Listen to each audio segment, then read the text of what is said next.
മഴക്കാല ഡ്രൈവിങ്ങിനെ കുറിച്ചാണ് നമ്മൾ ഡിസ്കസ് ചെയ്യാൻ പോണേട്ടോ. അപ്പോൾ മിസ്സാക്കണ്ട, ഒരുപാട് കാര്യങ്ങളുണ്ട്. ആദ്യം തന്നെ റോഡ് ആക്സിഡൻറ്റ് മഴക്കാലത്ത് നടക്കുന്നതിൻ്റെ പ്രധാന കാരണം ചിലപ്പോൾ 10% നമ്മുടെ വാഹനമായിരിക്കാം. അപ്പോൾ ആദ്യം ശ്രദ്ധിക്കേണ്ട കാര്യം, നമ്മുടെ വാഹനം എല്ലാ തരത്തിലും ഫിറ്റ് അല്ലേ എന്നുള്ളത് നമ്മൾ ഉറപ്പ് വരുത്തണം. ഓക്കെ, അതിപ്പോൾ ടയറിൻ്റെ എയർ പ്രഷർ ആയിരിക്കാം, വൈപ്പർ ബ്ലേഡിൻ്റെ കാര്യമായിരിക്കാം, ബ്രേക്കിംഗ് സിസ്റ്റത്തിൻ്റെ ആയിരിക്കാം. ടയർ മാറ്റാനുണ്ടെങ്കിൽ മൊട്ട ടയർ ഇറക്കുന്ന ഒരുപാട് പേരുണ്ട്. റിസ്ക് എടുക്കരുത് ദയവ് ചെയ്ത്. ഓക്കെ, കാരണം ഒന്നാമത് മഴക്കാലത്ത് റോഡ് സ്ലിപ്പറി ആയിരിക്കും. അതിനിടെ കൂടെ ഗ്രിപ്പും കൂടി ഇല്ലയെന്നുണ്ടെങ്കിൽ ഭയങ്കര ബുദ്ധിമുട്ടാവും നമുക്ക്. ഓക്കെ, നമ്മൾ വിചാരിച്ചോടത്ത് വണ്ടി നിൽക്കില്ല. പിന്നെ പറയാനുള്ള കാര്യം റോട്ടിലത്തെയാണ്. റോട്ടിലെ കാര്യങ്ങൾ പറയുകയാണെങ്കിൽ ഒരുപാടുണ്ട്, ഞാൻ ചുരുക്കി പറയാം. അതായത് ആദ്യം വഴിയാത്രക്കാരെ നമ്മൾ ശ്രദ്ധിക്കണം എന്നുള്ള അഭിപ്രായം എനിക്കുണ്ട്. കാരണം എന്താണെന്ന് വെച്ചാൽ വഴിയാത്രക്കാർ ഒരു കുടവച്ചൽ നടക്കുന്നുണ്ടായിരിക്കുക. അപ്പോൾ മഴ പെയ്യുന്നതിനെക്കാട്ടും കൂടുതൽ വെള്ളം അവർക്ക് കിട്ടുന്നത് ചെളി തെറിച്ചിട്ടായിരിക്കും. അപ്പോൾ എൻ്റെ ഒരു അഭിപ്രായം, വഴിയാത്രക്കാരൊക്കെ എത്തുമ്പോൾ നമുക്കൊന്ന് പരമാവധി സ്ലോ ആക്കി പോയാൽ ചെളി തെറിപ്പിക്കാണ്ട് നമുക്ക് നോക്കാൻ പറ്റും. ഓക്കെ, ഇനിയിപ്പോൾ അതുമല്ല എന്നുണ്ടെങ്കിൽ വേറെ നിവൃത്തിയില്ലെങ്കിൽ വഴിയാത്രക്കാർ റെയിൻ കോട്ട് ഇട്ട് നടക്കേണ്ടി വരുന്നതാണ് എനിക്ക് തോന്നണേ. കാരണം ഇപ്പോഴൊക്കെ തൃശ്ശൂരൊക്കെ ഏത് റോട്ടിൽ കൂടെ പോയാലും വെള്ളമുണ്ട്. വാഹനങ്ങൾക്ക് പോകാനാണെങ്കിൽ വേറെ വഴിയില്ല. അപ്പോൾ എൻ്റെ ഒരു പേഴ്സണൽ സജഷൻ വഴിയാത്രക്കാരോട് പറയാനുള്ളത്, റെയിൻ കോട്ട് മേടിക്കുകയായിരിക്കും കുറച്ചും കൂടി നല്ലത്. ഓക്കെ, റെയിൻ കോട്ടും കുട ആയതുകൊണ്ട് കുഴപ്പമൊന്നുമില്ല, നമുക്ക് ഇട്ട ഡ്രസ്സിൽ തന്നെ നല്ല വെടുപ്പായിട്ട് അവിടെ എത്താൻ പറ്റും. ഇനി ഇപ്പോൾ വണ്ടി ഓടിക്കുന്ന കാര്യം നോക്കുകയാണെന്നുണ്ടെങ്കിൽ, അല്ലെങ്കിൽ നമുക്ക് ഇവിടെ നിയമങ്ങളല്ല പറയുന്നത് കേട്ടോ. നിയമങ്ങൾ വേറെ, കോമൺ സെൻസ് വേറെയാണ്. നിയമം അനുസരിച്ച് നമുക്കറിയാം, ഫസ്റ്റ് പ്രയോറിറ്റി റോഡിലുള്ളത് ഫയർ ഫോഴ്സിൻ്റെ വണ്ടികൾക്കാണ്, പിന്നെ ആംബുലൻസിനൊക്കെയാണ്, പിന്നെ പോലീസ്, അങ്ങനെ ഡിപ്പാർട്ട്മെൻറ്റ് വണ്ടികൾ, മന്ത്രിമാർ, അതൊന്നും ഇവിടെ പറയുന്നില്ല. ഓക്കെ, പക്ഷേ നമ്മൾ ശ്രദ്ധിക്കേണ്ട കാര്യം, പ്രത്യേകിച്ച് വലിയ വാഹനങ്ങളിലേക്ക് വരുമ്പോൾ നമ്മൾ കൂടുതൽ ശ്രദ്ധിക്കാം. വലിയ വാഹനങ്ങളിലേക്ക് നമ്മൾ കുറച്ചും കൂടി പ്രയോറിറ്റി കൊടുക്കണം എന്നാണ് എനിക്ക് പറയാനുള്ളത്. അതേപോലെ തന്നെ മഞ്ഞ ബോർഡിട്ട ലൈസൻസ് പ്ലേറ്റുള്ള വണ്ടികൾ കാണാൻ സാധിക്കും. Public transport vehicle, goods vehicle അല്ലേ, അവർക്ക് നമ്മൾ പ്രയോറിറ്റി കൂടുതൽ കൊടുക്കണം.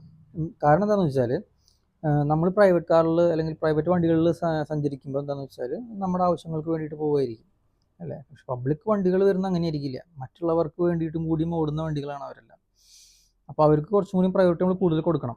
റീസൺ, വലിയ വണ്ടികൾക്കൊന്നും ബ്രേക്ക് പെട്ടെന്ന് കിട്ടില്ല. പിന്നെ ഈ ഗുഡ്സ് കയറ്റി വരുന്ന ഓട്ടോ ആണെന്നുണ്ടെങ്കിലും ടാക്സി ആണെന്നുണ്ടെങ്കിലും ഇതിലൊക്കെ ആളുകളുണ്ടെങ്കിൽ അവർക്ക് കമ്പാരിറ്റീവ്ലി കൺട്രോൾ കുറവായിരിക്കും, ഇൻ ദ സെൻസ് ബ്രേക്കിങ്ങിൻ്റെ കാര്യത്തിൽ. ഓക്കെ, അപ്പോൾ അവർ വിചാരിച്ച സ്ഥലത്ത് ചിലപ്പോൾ വണ്ടികൾ നിൽക്കില്ല. ഒരുപാട് റീസൺസ് ഉണ്ട്. ഒന്ന്, ഫുൾ ലോഡായിട്ട് വരുന്ന വണ്ടി, അതിപ്പോൾ ടാക്സി ആണെങ്കിലും ഗുഡ്സ് വണ്ടി ആണെങ്കിലും ബസ്സാണെങ്കിലും ട്രാവലർ ആണെങ്കിലും വാട്ടെവർ ഇറ്റ് ഈസ്, അവർ വിചാരിച്ചോടത്ത് വണ്ടി നിൽക്കില്ല. അവരിതെല്ലാം നോക്കിയിട്ടായിരിക്കും വരുന്നുണ്ടായിരിക്കുക. ബട്ട് സ്റ്റിൽ പെട്ടെന്നൊരു കാര്യം വന്നാൽ അവർക്ക് പെട്ടെന്ന് ബ്രേക്ക് ചെയ്യാൻ ബുദ്ധിമുട്ടായിരിക്കും എന്നുള്ളത് നമ്മൾ വേണം മനസ്സിലാക്കാൻ വേണ്ടിയിട്ട്. ഓക്കെ, അപ്പോൾ നമുക്ക് എന്ത് ചെയ്യാം, പ്രയോറിറ്റി കുറച്ച് അവർക്ക് കൊടുക്കാം. അപ്പോൾ അവർ, ഇപ്പോൾ ഞാൻ പൊതുവെ കണ്ടിട്ടുള്ളതാണ്, ബസ്സുകളൊക്കെ റോങ് സൈഡ് കയറി വരുന്നത്. അവർക്കും സമയത്തിനെത്തണം. നമ്മൾ എന്ത് ചെയ്യാന്ന് വെച്ചാൽ, എനിക്ക് പറയാനുള്ളത്, ആരുടെയും സമയം വേസ്റ്റ് ആക്കാതിരിക്കാനാണ് ഞാൻ സംസാരിക്കുന്നത് കേട്ടോ, നിയമമൊന്നുമല്ല. കുറച്ച് കോമൺ സെൻസ് നമ്മൾ അപ്ലൈ ചെയ്യണമെന്ന് മാത്രം. മഴക്കാലത്ത് വണ്ടി ഓടിക്കുമ്പോൾ പ്രത്യേകിച്ച് ഹെവി വെഹിക്കിൾസിന് അല്ലെങ്കിൽ വൺ ടെമ്പോ അങ്ങനെയുള്ള വണ്ടികൾക്ക് നമ്മൾ കുറച്ച് ഒന്ന് റിഡക്ഷൻ കൊടുക്കുക. നമുക്ക് ആരും നഷ്ടങ്ങളൊന്നും വരാൻ പോകണമെന്നില്ല. നമ്മളൊന്ന് ബ്രേക്ക് ചെയ്താൽ വീണ്ടും ഫസ്റ്റ് ഗിയറിലിട്ട് വണ്ടി പോകാൻ പറ്റുമല്ലോ. ഇനിയിപ്പോൾ ഗിയറില്ലാത്ത വണ്ടിയാണെങ്കിൽ എളുപ്പമായി കുറച്ചും കൂടി. ഒന്ന് നിർത്തിയെന്ന് വിചാരിച്ചിട്ട് നമുക്കൊന്നും നഷ്ടപ്പെടാനില്ല. പക്ഷേ അതിന് പകരം നമ്മളൊരു വാശി എന്നുള്ള രീതിയിൽ എടുത്താൽ എന്താണെന്ന് വെച്ചാൽ, ഒരുപാട് പേരുടെ സമയം പോകും, ഒരുപാട് പേരുടെ ജീവൻ വരെ പോയേക്കാം. ഇപ്പം അടുത്ത് നടന്ന ആക്സിഡൻറ്റ്സ് നമ്മൾ നോക്കിയാൽ മതി അല്ലേ. ഇപ്പോൾ അടുത്ത് തൃശ്ശൂർ നടന്ന ഒരു ആക്സിഡൻ്റ് ആണ്. ഒരു ലോറി മറ്റൊരു വണ്ടിയെ ഓവർടേക്ക് ചെയ്തിട്ട് വേറെ റോഡിലൂടെ മെയിൻ റോഡിൽ കയറുന്ന വണ്ടി ഇടിക്കുന്നു. തലവെച്ചിട്ടാണ് സംഭവം. ഒരു ലേഡി മരിക്കുന്നു. അപ്പോൾ ഒന്ന് ആലോചിച്ച് നോക്കി, പ്രത്യേകിച്ച് മഴക്കാലത്ത് ഇങ്ങനെ ഓവർ സ്പീഡിൽ വന്നാൽ എന്തായിരിക്കും അവസ്ഥ. അല്ലെങ്കിൽ എന്ത് ചെയ്യാം, കുറച്ച് ക്ഷമ ഉണ്ടാക്കിയെടുത്തിട്ട് നമ്മൾ സമയം കയ്യിൽ പിടിച്ച് ഇറങ്ങിക്കോ, കുഴപ്പമില്ല. ഇപ്പോൾ 30 മിനിറ്റ് വേണ്ടിടത്തേക്ക് ഒരു 3/4 മണിക്കൂർ നേരത്തെ ഇറങ്ങിക്കോ, 15 മിനിറ്റ് നേരത്തെ എത്തിക്കോട്ടെ, എന്നാലും കുഴപ്പമില്ലല്ലോ.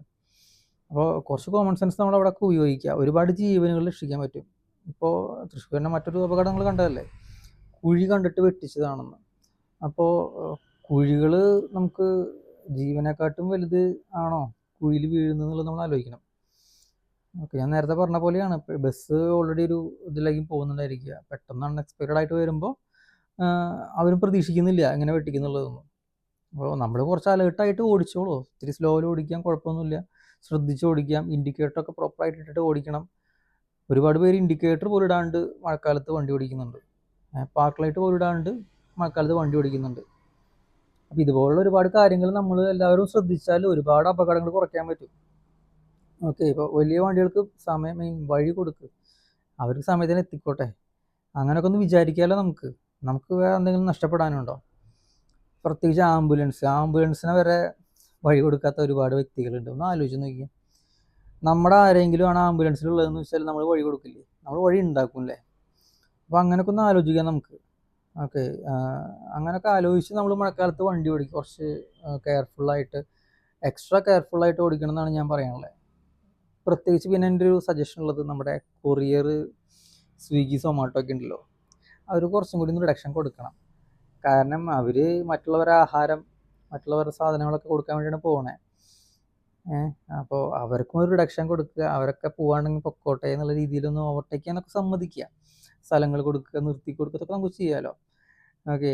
നമുക്ക് വേറെ നഷ്ടപ്പെടാനൊന്നുമില്ല. നമ്മൾ ആരുടെ മുമ്പിലും തെളിയിക്കാൻ നിൽക്കേണ്ട ആവശ്യമൊന്നുമില്ല. നമ്മളിങ്ങനെയൊക്കെ ചിന്തിച്ചാൽ ഒരുപാട് ആക്സിഡൻറ്റ്സ് ഒക്കെ കുറയും സത്യത്തിൽ. ഓക്കെ. പിന്നെ ഇത് ഞാൻ പറയുന്നത് ജനറൽ ആയിട്ടുള്ള കാര്യങ്ങളാണ്.